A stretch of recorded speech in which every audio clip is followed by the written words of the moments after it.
নমস্কার। জয় রাধে রাধে শ্যাম, রাধে রাধে। জয় বৃন্দাবন বিহারী লাল কি জয়, কৃষ্ণ কানাইয়া লাল কি জয়, বাঙ্কে বিহারী লাল কি জয়, জয় রাধা শ্যাম সুন্দর লাল কি জয়। সৌহৃদয় ভক্তবৃন্দগণ, সকলেই চরণে রইল শত সহস্র কোটি প্রণাম।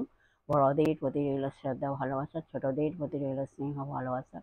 আমার সমস্ত সাধু গুরু বৈষ্ণব ভাগবত ভক্ত ভগবানের চরণে রইল শত সহস্র কোটি প্রণাম, শ্রদ্ধা ভালোবাসা। আমার গৌর গোবিন্দ রাধা গোবিন্দের চরণে এলো শত সহস্র করে প্রণাম, শ্রদ্ধা ভক্তি শ্রদ্ধা ভালোবাসা। জয় রাধে রাধে শ্যাম, রাধে রাধে। জয় বৃন্দাবন বিহারী লাল কি জয়, কৃষ্ণ কানাইয়া লাল কি জয়, বাঙ্কে বিহারী লাল কি জয়, জয় রাধা শ্যাম সুন্দর লাল কি জয়, জয় রাধে রাধে শ্যাম, রাধে রাধে। এখন আজকের আলোচ্য বিষয় হলো কোশ্চিন অ্যান্ড অ্যান্সারের মাধ্যমে কয়েকটি মধুর অমৃত কথা আমরা এখন শ্রবণ করব। রাধে রাধে। আসুন আমরা শ্রবণ করি। রাধে রাধে।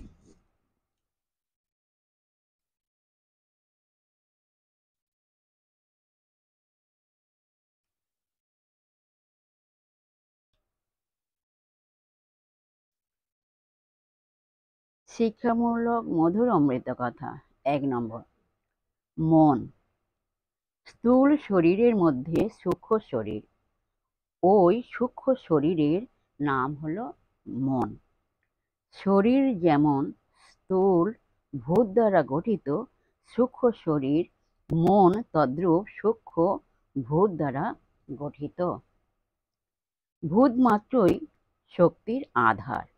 স্থূল শরীরে শক্তি হলো স্থূলভাবে কাজ করে। স্থূল শরীরে শক্তি স্থূলভাবে কাজ করে। মনে শক্তির কাজ সূক্ষ্মভাবে। মনাশ্রয়ী শক্তি সূক্ষ্ম ভাবাপন্ন কার্যের বিকাশ। চিন্তা স্থূল ও সূক্ষ্ম শরীর পরস্পর ভিন্ন নহে, উহারা একই শরীরের স্থূল ও সূক্ষ্ম অংশ মাত্র। চুল ও নখ যেমন স্থূল শরীরের অংশ, তেমনি স্থূল শরীর সূক্ষ্ম শরীরের অংশ।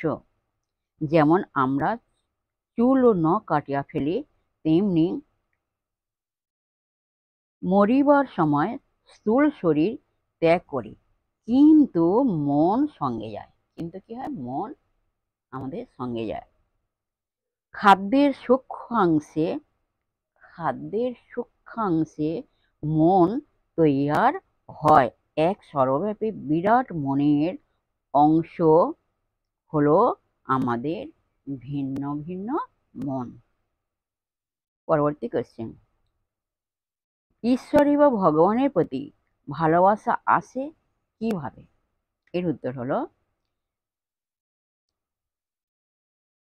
এর উত্তরটা একই সঙ্গে খুব সোজা ও বলা চলে, আবার কঠিন ও বলা যায়।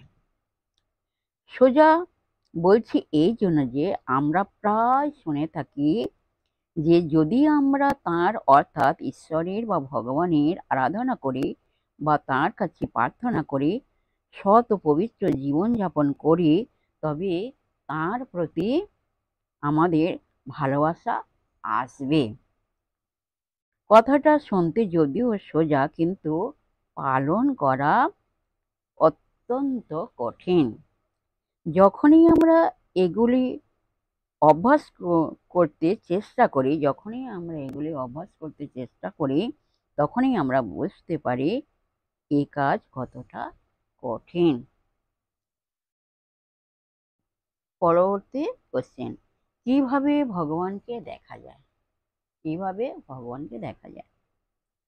এর উত্তর হলো একান্তভাবে নিষ্ঠা সহকারে তাঁর পূজা অর্চনা জপ ধ্যান করলে তিনি যদি সন্তুষ্ট হন এবং তিনি যদি কৃপা করেন বা দয়া করেন, তাহা হইলে কি হবে? তাঁর কৃপাতে বা দয়াতে তাকে দেখা যায়। সূর্যকে দেখতে হলে যেমন সূর্যের আলোতেই সূর্যকে দর্শন করতে হয়, ঠিক তেমনি ভগবানের কৃপা হলে বা দয়া হলে ভগবানকে ভগবানের দয়াতেই কৃপাতেই ভগবানকে দর্শন করা যায়।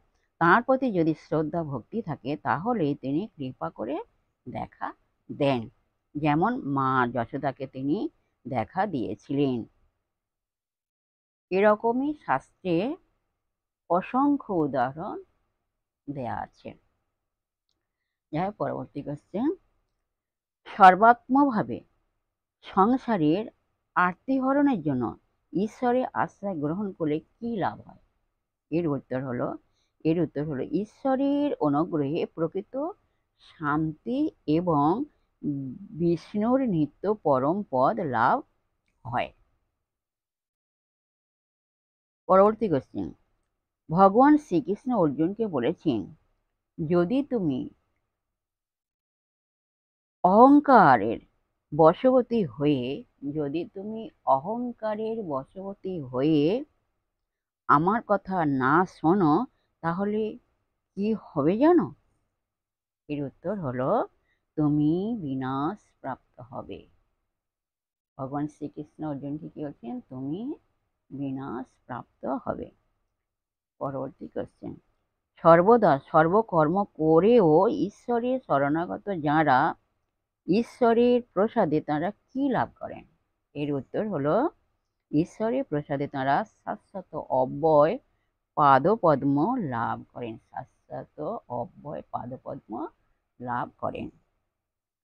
পরবর্তী কোশ্চেন, শরণাগতি বা আত্মসমর্পণের লক্ষণ কি? এর উত্তর হলো, শরণাগতি বা আত্মসমর্পণের লক্ষণ হলো সর্বকর্ম সমর্পণ, জ্ঞান যোগাশ্রয় ও সচ্চিত্ততা। পরবর্তী কোশ্চেন, গো শব্দের অর্থ কি? গোবিন্দ কাকে বলা হয়? এর উত্তর হলো, গো শব্দের অর্থ হলো বাণী বা বেদান্ত বাক্য। বাণী বা বেদান্ত বাক্য। বেদান্ত বাক্য সহায়ে যাহাকে লাভ করা যায় তাহাকে বলা হয় গোবিন্দ। পরবর্তী কোশ্চেন, মন্ত্র কাকে বলে এবং মন্ত্র কথার তাৎপর্য কি? এর উত্তর হলো, মনন্নাথ ত্রায়তে ইতি মন্ত্র, যাহা মনন করিলে প্রাণ অর্থাৎ জন্ম মরণ রূপ সংসার বন্ধন হইতে আত্যন্তিক মুক্তি লাভ ঘটিয়া থাকে, তাহাই হলো মন্ত্র।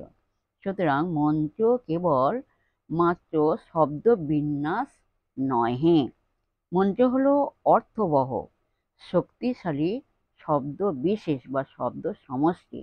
ইহারই জপ করিতে করিতে চিত্তশুদ্ধি দ্বারে পরম সত্তার অনুভব হইয়া থাকে। জপ শব্দের তাৎপর্য ব্যাখ্যা করিয়া মহামুনি পতঞ্জলি বলিয়াছেন,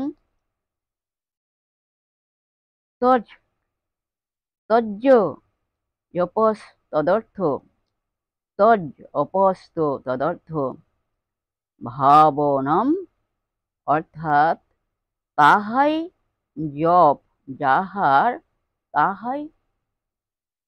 জপ যাহার মধ্য দিয়া শব্দগত অর্থে তত্ত্ব চিত্তপথে উজ্জ্বল হইয়া ওঠে।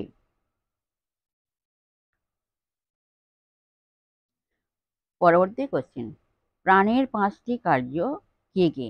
এই পাঁচটি কর্মেন্দ্রিয় কে কে? প্রাণের পাঁচটি কার্য কে কে ও পাঁচটি কর্মেন্দ্রিয় কে কে? পাঁচটি জ্ঞানেন্দ্রিয় কে কে? আসুন আমরা শ্রবণ করি। রাধে রাধে। প্রাণের পাঁচটি কার্য হলো, যেমন 1 নম্বর হলো প্রাণ, 2 নম্বর হলো অপান, 3 নম্বর হলো ব্যান, আর 4 নম্বর হলো উদান, আর 5 নম্বর হলো সমান।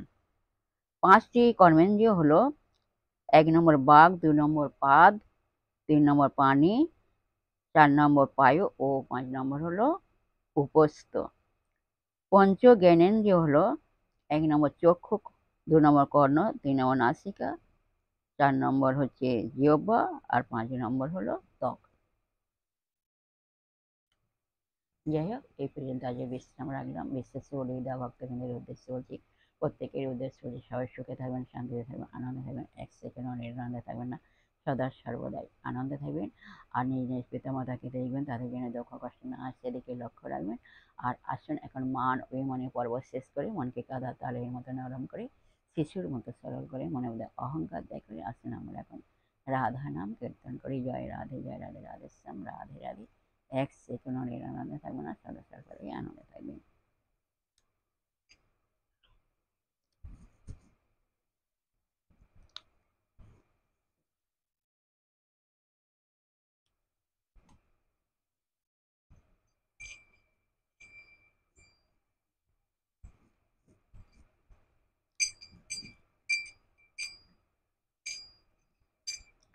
চিকন কালা গলায় মালা বাজন নূপুর পায়, চূড়ার ফুলে ভ্রমর বলে তেরোচ নয়নে চায়। চূড়ার ফুলে ভ্রমর বলে তেরোচ নয়নে চায়। চিকন কালা গলায় মালা বাজন নূপুর পায়, চিকন কালা গলায় মালা বাজন নূপুর পায়। চূড়ার ফুলে ভ্রমর বলে তেরোচ নয়নে চায়। চূড়ার ফুলে ভ্রমর বলে তেরোচ নয়নে চায়। বলো রাধা রাধা রাধা রাধা বলো গো সবাই, রাধা রাধা রাধা রাধা বলো গো সবাই। তোমরা রাধা রাধা রাধা রাধা বলো গো সবাই, রাধা রাধা রাধা রাধা বলো গো সবাই। বলো রাধা রাধা রাধা রাধা বলো গো সবাই, রাধা রাধা রাধা রাধা বলো গো সবাই। জয় রাধে জয় কৃষ্ণ जय राधे श्याम। जय वृंदावन बिहारी लाल की जय, कृष्ण कन्हैया लाल की जय, बांके बिहारी लाल की जय। जय